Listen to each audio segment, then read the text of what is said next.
Hello friends, welcome back to our YouTube channel Vidya Mahasagar. आप सभी का स्वागत है हमारे यूट्यूब चैनल विद्या महासागर पे। आज हम करंट अफेयर्स ऑफ मई पार्ट 2 पे पढ़ेंगे। इससे पहले हमारा करंट अफेयर्स ऑफ मई पार्ट 1 आ चुका है। जिसने भी वो वीडियो नहीं देखी एक बार जाके देखिए, उसमें भी हमने बहुत सारे इंपॉर्टेंट करंट अफेयर्स को कवर किया हुआ है, तो एक बार जाके जरूर देखिएगा। तो बढ़ते हैं वीडियो की तरफ एक प्यारे से मोटिवेशन के साथ। आज का हमारा मोटिवेशन है, if you believe in yourself anything is possible. अगर आप खुद पर भरोसा करते हैं तो आप कुछ भी कर सकते हैं। तो इसका मतलब ये है कि अगर आप किसी चीज़ को ठान लेते हैं तो आप उसको ज़रूर ही उसमें सफलता प्राप्त करेंगे। तो अपने पर भरोसा रखिए और आप कुछ भी कर सकते हैं। तो ठीक है, वीडियो की तरफ बढ़ते हैं। आज का हमारा पहला क्वेश्चन है, मियोन का बाड़ा स्टेशन इन राजस्थान से Jodhpur has been renamed to. यानी कि जो मियोन का बाड़ा रेलवे स्टेशन होगा राजस्थान के जोधपुर जगह, जोधपुर जिले में, या फिर जोधपुर एक जगह का नाम है राजस्थान के अंदर। वहाँ पर ये मियोन का बाड़ा स्टेशन है, उसका नाम क्या रख दिया गया बदल के? आपके ऑप्शन है महेश नगर, रमेश नगर, दिनेश नगर और रामनगर। और इसका करेक्ट आंसर है, और इसका सही आंसर है महेश नगर। यानी कि जो मियों का बाड़ा रेलवे स्टेशन था, यानी कि जो एक स्टेशन आता होगा जब भी कोई ट्रेन चलती होगी, तो उसका नाम बदलकर महेश नगर रख दिया गया है। ठीक है, तो आप इसको याद रख लीजिए। राजस्थान के जोधपुर का जो मियों का बाड़ा स्टेशन था, अब उसको बदल के महेश नगर रख दिया गया उसका नाम। यहाँ पर आप देख सकते हैं राजस्थान का मैप है, राजस्थान का मैप यहाँ पर है। और राजस्थान के मैप में जो ये जोधपुर है ना, जोधपुर एक डिस्ट्रिक्ट है। जोधपुर के अंदर जो ये मियों का बाड़ा जो ये रेलवे स्टेशन है, उसका नाम बदल के महेशनगर रख दिया गया है। और याद रख लीजिए, जो राजस्थान है वो इंडिया का लार्जेस्ट स्टेट बाई एरिया है। ठीक है, लार्जेस्ट स्टेट बाई एरिया है राजस्थान। तो इसको याद रख लीजिए, बहुत ही इंपॉर्टेंट है। तो बढ़ते हैं अगले क्वेश्चन की तरफ। The oldest human burial site has been discovered in which country. यानी कि जो सबसे पुराना ह्यूमंस को दफनाने की जगह है वो कहाँ पर और किस देश में पाई गई है? आपके ऑप्शन है India, Australia, Kenya, Saudi Arabia. और इसका सही आंसर होगा, सोचिए एक बार, जो ह्यूमन बरियल साइट होती है ना, वो एक ऐसी जगह है जहाँ पर आदमियों को दफनाया जाता है। ठीक है, तो इसका सही आंसर है, इसका सही आंसर है केन्या। केन्या का फ्लैग आप यहाँ पर देख सकते हैं। केन्या एक कंट्री है ईस्ट अफ्रीका में। ठीक है, केन्या की कैपिटल नैरोबी और यहाँ की जो करेंसी है वो केन्यन सीलिंग है। और यहाँ के प्रेसिडेंट उहुरु केन्याट्टा है। और यहाँ के ऑफिशियल लैंग्वेज इंग्लिश है। आप इनको याद रख लीजिए। जो इंपॉर्टेंट है केन्या का, जो आप याद रखेंगे वो है कि ईस्ट अफ्रीका का एक कंट्री है केन्या, और नैरोबी उसकी कैपिटल है। और हमें वहाँ पर लगभग एक 80,000 साल पुरानी एक वो मिली है, जिस बॉडी को दफनाया गया है उसके हमें कंकाल मिले होंगे या फिर स्केलेटन मिले हैं, जिससे कि हमें पता चला कि एक जो बॉडी है वो कम से कम 80,000 साल पुरानी है, जो हमने केन्या में डिस्कवर करी हुई है। ठीक है दोस्तों, अगला क्वेश्चन है, recently China suspended their strategic economic dialogue with which country. आपके ऑप्शन है India, Australia, Pakistan, Canada.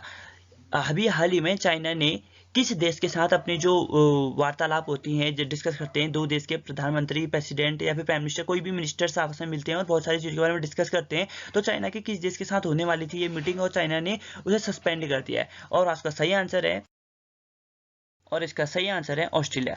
China ने ऑस्ट्रेलिया के साथ जो अपनी मीटिंग होने वाली थी उसको कैंसिल कर दिया, क्योंकि चाइना का जो एक बेल्ट एंड रोड इनिशिएटिव है उसमें ऑस्ट्रेलिया का भी एक पार्ट था। ऑस्ट्रेलिया में बहुत सारी ऐसी जगह थी जहां पर चाइना ने उन चीज़ों को ऑक्यूपाई कर लिया था, लेकिन ऑस्ट्रेलिया ने चाइना को मना कर दिया कि हम ये चीज़ें आपको नहीं देंगे, ये जगह आपको नहीं देंगे जहाँ पर आप अपनी कंस्ट्रक्शन शुरू कर सकते हैं। तो उसी चीज़ से गुस्सा हो गया चाइना ने, जो उनकी दोनों के बीच में जो मीटिंग होने वाली थी उसे भी कैंसिल कर दिया है। ऑस्ट्रेलिया की कैपिटल है कैनबेरा, यहाँ पर आप देख सकते हैं। और ऑस्ट्रेलिया एक ओशियाना रीजन में एक कंट्री है। अब जो ये सस्पेंड करी गई है चाइना के द्वारा, जो मीटिंग है ऑस्ट्रेलिया और चाइना के बीच में, तो इनके जो रिलेशन है ना, ये पहले ही वैसे भी थोड़े खराब थे, अभी और ज़्यादा खराब हो गए हैं, क्योंकि due to the this cancellation of economic dialogue between both the countries. बढ़ते हैं अगले क्वेश्चन की ओर। अगला क्वेश्चन है, which bank has been selected as the digital payment partner for the national agriculture market recently. अब जो नेशनल एग्रीकल्चरल मार्केट है ना, इसमें सारे किसानों को और सारे जो भी ट्रेडर हैं, जहाँ पर किसान अपना सामान लेके बेचते हैं, और जो ट्रेडर्स होते हैं वो हमें जो सामान बेचते हैं, उन सभी के बीच में जो रिलेशन होता है, उसके लिए जो डिजिटल पेमेंट पार्टनर है किसको चुना गया है। ठीक है, तो इसके ऑप्शन है state bank of India, Kotak Mahindra bank, Punjab national bank, ICICI bank. और इसका सही आंसर है, इसका सही आंसर है कोटक महिंद्रा बैंक। जी हाँ, नेशनल एग्रीकल्चर मार्केट यानी कि ENAM ने कोटक महिंद्रा बैंक को as a digital partner choose किया अपना, जिसमें क्या होगा मैं आपको समझाता हूँ। अब पहले जो किसान चाहता था, किसान मार्केट में जाता था अपना सामान बेचने, फिर कभी दुकानदार के कहता होगा कि उसको कि यार अभी मेरा पैसे नहीं है, मैं आपको तेरे को बाद में दे दूंगा, ऐसी वाली बात होती होगी। तो इससे जो डिजिटल माध्यम है ना, इससे ये होगा कि तो किसान है वो अपना सामान डायरेक्टली बेच सकता है, लेकिन उसे पेमेंट की कोई चिंता नहीं होगी। जैसे ही उसका सामान ट्रेडर के पास पहुंचता है जिसको वो बेचने जा रहा है, तो जो अमाउंट है, जिस अमाउंट पे वो अपना सामान अपनी फसल बेच रहा है किसान दुकानदार को, तो जो पेमेंट है वो दुकानदार के खाते से खुद ही कट जाएगी और जो फार्मर है उसके अकाउंट में आ जाएगी। ठीक है, तो इस चीज़ से बहुत ही सही होगा, बहुत सारे किसानों को फ़ायदा भी मिलेगा जिन्हें अपना जो फसल की अमाउंट है, फसल का जो पैसा है उनको टाइम से नहीं मिल पाता था। इसके ENAM इस इनिशिएटिव से उन्हें टाइम से मिल जाएगा। ठीक है, अब यहाँ पर हमारा ENAM यानी कि नेशनल एग्रीकल्चर मार्केट, उसके आगे ई से लगेगा क्योंकि अब वो डिजिटल माध्यम से हो रहा है, तो ई हो गया। ठीक है, इसलिए हमें उसको इलेक्ट्रॉनिक कहते हैं। अब जो इसके अंदर टोटल 90 एग्रो प्रोडक्ट कमोडिटीज़ आती हैं, सामान आते हैं, और इसको 14 अप्रैल 2016 को उसको फाउंड किया था। और इसके जो पीपल हैं, नरेंद्र सिंह तोमर यानी कि एग्रीकल्चर मिनिस्टर इसको हैंडल करेंगे, ऑब्वियसली बात है, और ये मिनिस्ट्री ऑफ एग्रीकल्चर और गवर्नमेंट ऑफ इंडिया के अंतर्गत आता है। वैसे ही कोटक महिंद्रा बैंक भी एक प्राइवेट बैंकिंग कंपनी है, ठीक है, जिसके जो CEO हैं वो उदय कोटक हैं। बाकी उनके हेडक्वार्टर का है मुंबई में, और इनके फाउंडर उदय कोटक जी हैं, आप इनको याद कर सकते हैं। यहाँ पर आप अच्छे से देख सकते हैं कि जो ENAM प्रोसेस है वो किस तरीके से काम करती है। ठीक है दोस्तों, अगला क्वेश्चन है, who launched the starship SN15 rocket recently on 9 मई। आपके ऑप्शन है इसरो, नासा, स्पेसएक्स, रॉसकॉस्मोस, और इसका सही आंसर है स्पेसएक्स। इसका सही आंसर है स्पेसएक्स। अब स्पेसएक्स और नासा के बीच में एक डील हुई है जिसके तहत स्पेसएक्स और नासा मिलके एक रॉकेट को स्पेस में पहुंचने वाले हैं। उसी के बीच में स्टारशिप SN15 को एक टेस्ट लॉन्च किया गया, जिसके और जो स्टारशिप SN15 है आपको पता है स्पेसएक्स का रॉकेट है, तो एक टेस्ट लॉन्च किया गया था जिसमें ये एक इंपॉर्टेंट क्वेश्चन हो सकता है आपके लिए, तो मैंने ये आपके लिए लेके आया हूँ। ठीक है,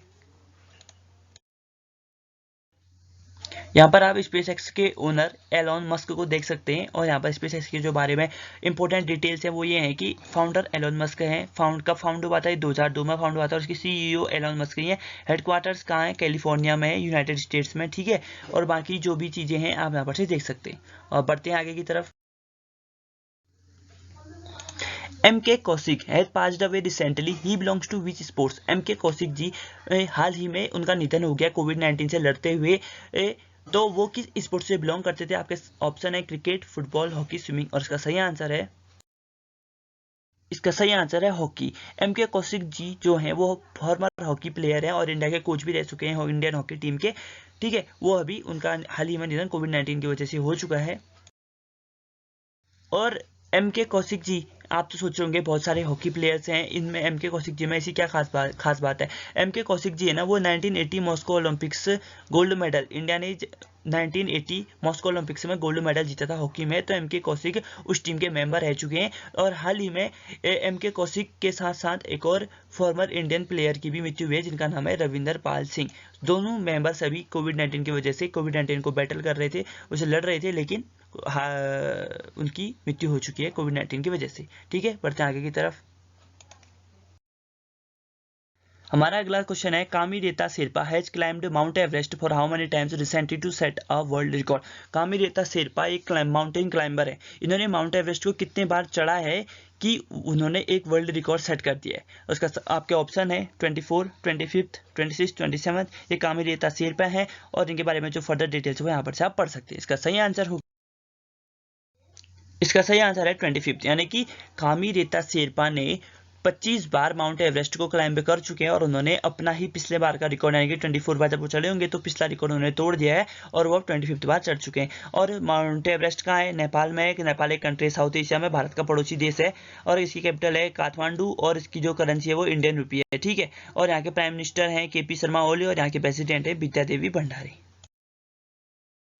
और यहाँ पर आप देख सकते हैं कि हर मीडिया आउटलेट ने इसको कवर किया है कि कामिरेता शेरपा ने 25वीं बार माउंट एवरेस्ट को फतेह कर लिया है। हर मीडिया आउटलेट ने इसे कवर किया। अब हमारा अगला क्वेश्चन है, May 11 इज सेलिब्रेटेड, यानी कि 11 मई को हम भारत में क्या सेलिब्रेट करते हैं? भारत या फिर पूरी दुनिया में क्या सेलिब्रेट करते हैं? आपके ऑप्शन है world press freedom day, world tuna day, international diet day, national technology day, और यहाँ पर जो आप फोटो देख रहे हैं ये हैं फकीर चंद्र कोहली, यानी कि फादर ऑफ इंडियन टेक्नोलॉजी। ठीक है, अगर आपको कभी भी आएगा कि who is the father of Indian technology, आपका सही आंसर होगा FC कोहली, यानी कि फकीर चंद कोहली। और जो हमारा क्वेश्चन है May 11, अभी तक आपको पता चल ही गया होगा क्या सेलिब्रेट करते हैं। उसका सही आंसर है, इसका सही आंसर नेशनल टेक्नोलॉजी डे, यानी कि 11 मई को हर साल हम नेशनल टेक्नोलॉजी डे सेलिब्रेट करते हैं। अब आपके मन में क्वेश्चन आ सकता है कि 11 मई को ही क्यों हम नेशनल टेक्नोलॉजी डे मनाते हैं। तो आपको बता दूं 11 मई को हमने, यानी कि हमारे देश ने न्यूक्लियर पावर, एक हमारा देश न्यूक्लियर पावर बन गया था, क्योंकि उस दिन हमने न्यूक्लियर पावर टेस्ट किए थे, जिसकी वजह से आज हम एक न्यूक्लियर आर्म्ड कंट्री हैं। ठीक है, तो बढ़ते हैं आगे की तरफ। हमारा अगला क्वेश्चन है which currency with Space X accept as payment to launch its lunar mission, यानी कि जो स्पेस एक्स अपना जो लूनर मिशन को लॉन्च करने वाले हैं उसमें वो किस करेंसी, यानी कि किस क्रिप्टो करेंसी को एक्सेप्ट करेंगे। और आपके ऑप्शन है डोगे कॉइन, बिटकॉइन, लाइट कॉइन और रिपल। और इसका सही आंसर है, इसका सही आंसर है डॉगी कॉइन, यानी कि अभी जो डॉगी कॉइन है ये बहुत ज़्यादा मेम में रह चुका है। ये डॉग जो है ये बहुत ही मेम मटेरियल वाला डॉग था। तो इसी को देखते हुए दो सॉफ्टवेयर इंजीनियर ने एक क्रिप्टो करेंसी बनाई डॉगी कॉइन, जो एक एडोब पे काम करती है, एडोब सॉफ्टवेयर पे काम करती है। तो जो स्पेसएक्स के CEO हैं एलोन मस्क ने, उन्होंने कहा कि जो वो अपना जो लूनर मिशन को ले जाने वाले हैं उसके लिए वो सिर्फ डॉगे कॉइन ही एक्सेप्ट करेंगे, जिसकी वजह से जो डॉगे कॉइन्स के शेयर हैं उनमें बहुत ही भारी उछाल आ गई है। इस पूरे आर्टिकल में आप अच्छे से देख सकते हैं कि एलोन मस्क किस तरीके से एक्सेप्ट करेंगे जो लूनर मिशन है, अपने लूनर मिशन के लिए डॉगे कॉइन को। और एलोन मस्क ने यह भी कहा है कि वो एक डॉगे कॉइन को स्पेस में भी ले जाएंगे। ठीक है, अगला क्वेश्चन है हमारा which states police has launched mission हौसला फॉर हेल्पिंग कोविड पेशेंट, यानी कि किस स्टेट की पुलिस ने मिशन हौसला एक लॉन्च किया है मिशन को, जिसके तहत वो कोविड पेशेंट की मदद करेंगे। आपके ऑप्शन है Punjab police, Haryana police, Uttarakhand police और उत्तर प्रदेश पुलिस। और इसका सही आंसर है उत्तराखंड पुलिस, यानी कि उत्तराखंड पुलिस ने मिशन हौसला लॉन्च किया, जिसकी तहत वो कोविड पेशेंट्स की हेल्प करेंगे। जैसे ऑक्सीजन सिलेंडर की कमी हुई तो वो उनको ऑक्सीजन सिलेंडर प्रोवाइड करेंगे, कभी उनको एम्बुलेंस की कमी होगी तो उनको एम्बुलेंस प्रोवाइड करेंगे, और जो भी मेडिकल फैसिलिटी की कमी होगी किसी भी पेशेंट्स को, कोविड पेशेंट्स को, वो उन्हें अवेलेबल कराएंगे। ठीक है, ये देख सकते हैं आप मिशन हौसला इस तरीके से लॉन्च हुआ है। हमारा अगला क्वेश्चन है recently in which lake a floating ambulance has been started for covid patients, कि यानी कि भारत में किस झील पर फ्लोटिंग एम्बुलेंस को स्टार्ट किया गया है कोविड पेशेंट्स की मदद करने के लिए। जैसा कि अगर कोई भी टूरिस्ट वहां आता है और डल लेक में, यानी कि जम्मू कश्मीर श्रीनगर वाले एरिया में घूमने, अगर उसको क्वारंटाइन करना होता है या फिर कोई अदर स्टेट से कोई भी व्यक्ति अपने घर यानी कि डल श्रीनगर वापस आ रहा है तो उसको क्वारंटाइन करना है, और जो कोई भी कोविड पेशेंट्स है उनको हेल्प करना है, तो ये फ्लोटिंग एम्बुलेंस है इसकी वजह से उन्हें क्वारंटाइन भी किया जा सकता है और उन्हें मेडिकल फैसिलिटीज भी दी जाएंगी जो भी रिक्वायर्ड होंगी उन्हें। तो उसके आपके ऑप्शन है वुलर लेक, डल लेक, लोकतक लेक, पेंगोंग सो लेक। और आपका सही आंसर है डल लेक, यानी कि इंडिया की डल लेक जो झील है श्रीनगर में सिचुएटेड है। श्रीनगर किसकी कैपिटल है? जम्मू कश्मीर की कैपिटल है। तो डल लेक में फ्लोटिंग एम्बुलेंस को शुरू किया गया है ताकि कोविड पेशेंट्स की हेल्प हो। अब श्रीनगर के बारे में कुछ चीजें जान लेते हैं। श्रीनगर एक सिटी है। Srinagar is the largest city and the summer capital of the Indian administrated union capital of Jammu Kashmir, यानी कि जम्मू कश्मीर की समर कैपिटल है श्रीनगर। ठीक है, और जो कश्मीर वैली में यहाँ से बहुत सारी नदियां भी निकलती हैं, और ये इसका जो टोटल एरिया है वो 294 किलोमीटर स्क्वायर एरिया है, और यहाँ की जो पॉपुलेशन है 2011 के अकॉर्डिंग 11.8 लाख है। ठीक है, और श्रीनगर में टूलिप गार्डन है। टूलिप गार्डन जो है वो इंडिया का ही नहीं पूरे एशिया का सबसे बड़ा टूलिप गार्डन है। तो अगर आप कभी यहाँ जाते हैं तो टूलिप जो ये गार्डन है इसको भी विजिट कर सकते हैं। Which social networking site donated $15 million for COVID-19 relief in India?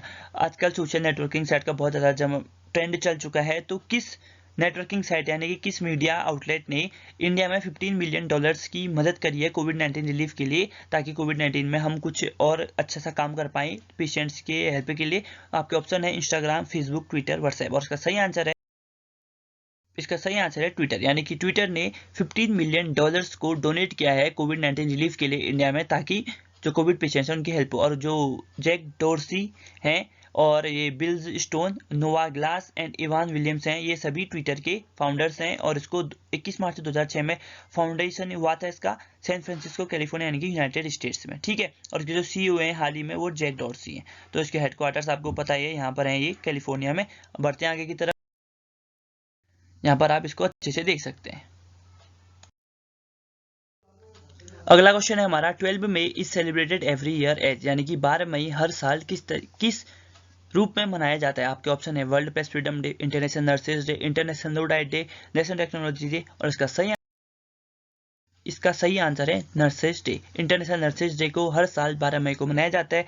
और इस साल जो नर्सेज ने और सभी डॉक्टर्स ने जो काम किया है कोविड-19 के पेशेंट्स की हेल्प करने, वो काबिल तारीफ है। हम सभी डॉक्टर्स और नर्सेज को थैंक्स कहना चाहेंगे, ताकि उन्होंने जिस तरीके से कोविड-19 की सिचुएशन को हैंडल किया और कंट्रोल किया है, उनके बिना ये जो अभी सिचुएशन चल रही है इंडिया में, इससे भी वर्स या इससे भी गंदी हो सकती थी। लेकिन नर्सेज और डॉक्टर के अथक प्रयासों से अभी जो सिचुएशन है वो अभी अंडर कंट्रोल है। ज़्यादा भी कंट्रोल में नहीं है, लेकिन अंडर कंट्रोल है इन्हीं की वजह से। और हम इंटरनेशनल नर्सेज डे को हर साल 12 मई को मनाते हैं, ठीक है। और ये सबसे पहले 1965 में ऑब्जर्व किया गया था, और इसको हर वेरियस कंट्रीज में से मनाया जाता है, ठीक है। अलग अलग देशों में मनाया जाता है, क्योंकि नर्सेज हर देशों में होती हैं, और नर्स जो होती हैं बहुत ही अहम भूमिका निभाती हैं पेशेंट्स को ट्रीट करने में। और यहाँ पर इस साल का थीम भी देख सकते हैं आप, nurses a voice to lead a vision for future health care. ये इस साल का हमारा इंटरनेशनल नर्सेज डे का क्या है, थीम है। हमारा अगला क्वेश्चन है, who has won the best actor award at the New York city international film festival, यानी कि बेस्ट एक्टर का अवार्ड किसे मिला है New York city international film festival में। आपके ऑप्शन है सुशांत सिंह राजपूत, अनुपम खेर, अक्षय कुमार, सलमान खान। और इसका सही आंसर है अनुपम खेर, यानी कि अनुपम खेर जी को बेस्ट एक्टर अवार्ड मिला है eight New York city international film festival. किस फिल्म के लिए मिला है? इन्हें अपनी शॉर्ट फिल्म हैप्पी बर्थडे के लिए क्या मिला है, बेस्ट एक्टर अवार्ड मिला है। और इनकी ही जो फिल्म है हैप्पी बर्थडे, इसको बेस्ट शॉर्ट फिल्म का विनर भी घोषित किया गया है New York city international film festival award में, ठीक है। तो अगले क्वेश्चन की तरफ बढ़ते हैं हम। और आपका अगला क्वेश्चन है, हाल ही में पतंजलि बिस्किट को किस कंपनी ने एक्वायर कर लिया, यानी कि Patanjali biscuit has been acquired by which company. आपके ऑप्शन है Ruchi soya, Parle, Britannia, Reliance. और इसका सही आंसर है रुचि सोया। रुचि सोया ने पतंजलि बिस्किट को एक्वायर कर लिया है, ठीक है। रुचि सोया का लोगो आप यहाँ पर देख सकते हैं। और रुचि सोया ने पतंजलि जो बिस्किट्स है इसको ₹60 करोड़ पे एक्वायर कर लिया है, ठीक है।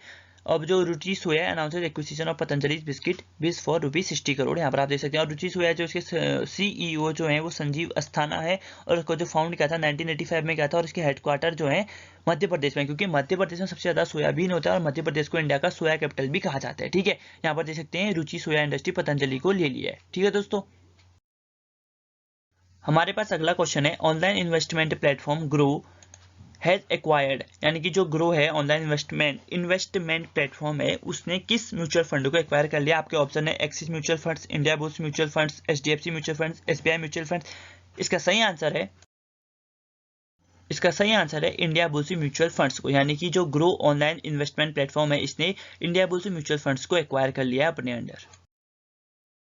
तो ठीक है दोस्तों, अगर आपने हमारी वीडियो को यहाँ तक देख लिया है तो प्लीज़ हमारी वीडियो को लाइक कीजिए, जितने ज़्यादा हो सकता है उतना कमेंट कीजिए, और अपने दोस्तों के साथ शेयर कीजिए। जितना ज़्यादा आप शेयर करेंगे उतना आपकी नॉलेज भी बढ़ेगी, और उतना जो आपका दोस्त है आपने जिसको आपने शेयर किया उसकी भी नॉलेज बढ़ेगी। और प्लीज़ हमारी चैनल को सब्सक्राइब कर लीजिए, ताकि ऐसे ही वीडियो के रेगुलर नोटिफिकेशन आपको आते रहें, और हम आपके लिए इन्फॉर्मेशनल वीडियो लगातार लेके आते रहें। तो ठीक है दोस्तों, और जैसा कि हम सभी जानते हैं अभी कोविड का समय चल रहा है, बहुत ही बुरे हालात हैं अभी देश में, और हम इस सिचुएशन से बहुत ही जल्दी उभर कर भी तब निकलेंगे जब हम 2 गज की दूरी, मास्क के जरूरी का पालन करेंगे। यानी कि हम मास्क को प्रॉपर तरीके से पहनेंगे जब भी हम घर से बाहर निकलेंगे। अगर हम मास्क का यूज करते हैं और प्रॉपर सैनिटाइजर का यूज करते हैं, तभी हम इस कोविड-19 को हरा पाएंगे, ठीक है। मास्क को ऐसे मत पहने कि आप नाक खुला छोड़ें, या फिर नाक और मुंह दोनों खुला छोड़ें। ऐसे पहने कि जिससे आपका नाक और मुंह अच्छे से कवर हो, ठीक है। और मास्क के साथ साथ हैंड सैनिटाइजर का यूज कीजिए। अगर आपका हैंड सैनिटाइजर नहीं है तो कोई बात नहीं, साबुन से अपने हाथ साफ से धोइए, तो आपका जो वायरस है वो भी निकल जाएगा, ठीक है। और सावधानी बरतिए, जितना हो सकता है उतना आप घर पे रहिए, स्टे सेफ, स्टे हेल्दी, और हेल्दी खाना खाइए जिससे आपकी इम्यूनिटी बने रहे, और घर पर ही रहें जितना ज़्यादा हो सकता है। तब तक के लिए आपसे मिलेंगे नेक्स्ट वीडियो में। तब तक के लिए थैंक्स फॉर वॉचिंग। आप सभी अपना ध्यान रखिए, अपने घर वालों का ध्यान रखिए, आसपास आप समझदारी रखिए। मिलते हैं नेक्स्ट वीडियो में, तब तक के लिए take care, stay home, stay safe.